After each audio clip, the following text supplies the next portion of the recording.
So this is part two of the video on how to avoid distracting shifts. In the first video, we talked about how to avoid distracting shifts in point of view. And in this video, we're going to talk about how to avoid distracting shifts in verb tense. Verb tense refers to when an action takes place. Does it take place in the past, the present, or the future?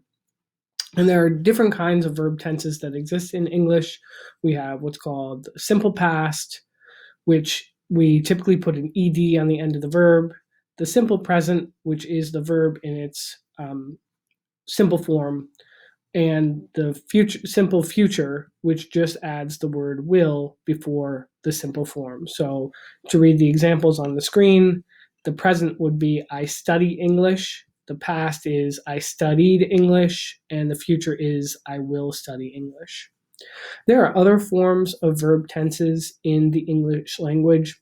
You have something that's called past perfect, present perfect, and future perfect, which is when we insert the word had or have, such as I had studied English. That suggests that that's something that started in the past and ended in the past. Present perfect, I have studied English, means it started in the past and continued to the future.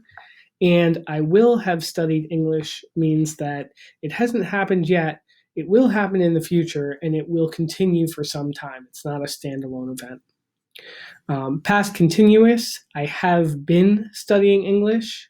I have been studying English and I will have been studying English. Similar to the past perfect, it's just indicating that something began at one point, was not a standalone event, would continue to happen over time. So the point is that when we start in one verb tense, we want to make sure that we stay in that verb tense unless we're intentionally shifting. So sometimes when we write narratively, we may begin in the present, but then we want to tell about a time that came before. We want to include a flashback. And so that would be an appropriate time for us to shift from perhaps present to past, or from present perfect to past perfect, whichever verb tense you are choosing to begin with. So let's look at some examples and correct some mistakes where student writers have accidentally began in one tense and shifted to another. Remember that all of this information comes from your Rules for Writers textbook.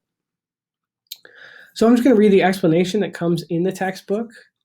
Consistent verb tenses clearly establish the time of the actions being described. When a passage begins in one tense and then shifts without warning and for no reasons, readers get distracted and confused. So here's an example. Our candidate lost in the debate. Just as we gave up hope, she soars ahead in the polls. Well, in this case, the first verb that we get is a simple past tense verb, lost.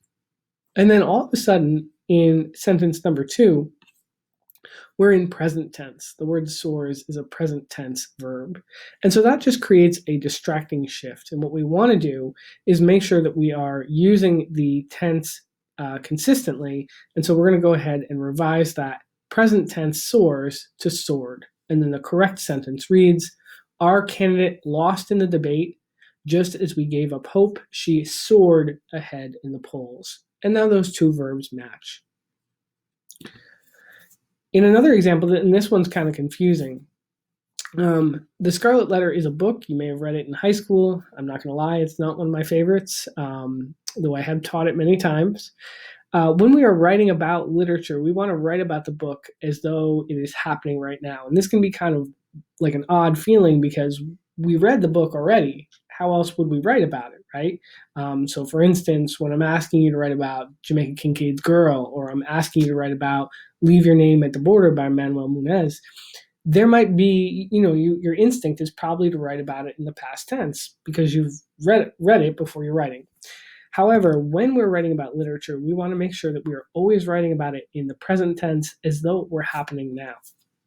So in this case, the Scarlet Letter is a punishment sternly placed on Hester's breast by the community, and yet it was fanciful and imaginative product of Hester's own needlework. Well, here you have a shift that begins here, right? We have a present tense linking verb, is, and then we shift into the past tense linking verb, was. We want to make sure that we stay in the present tense because we are talking about a book, and we want to talk about the book as though it were happening now. So we're making sure that this is matches this is, and now we have corrected the verb shift. Let's take a look at one more example. This example, the interviewer had asked if we had brought our proof of citizenship, and did we bring our passports? Well, in this case, we have had asked and had brought. And then did we bring? So we see a shift from a past tense, had asked and had brought, into a present tense, we bring. And that's not correct. So we want to make sure that there is some consistency there, and we're going to do that by revising that last verb construction. The interviewer had asked if we brought our proof of citizenship, and had we brought our passports. And now it matches throughout, and that's that past perfect verb tense. Look for the last video on how to maintain consistency in mood and voice, and make sure to take the quiz that is posted in Blackboard.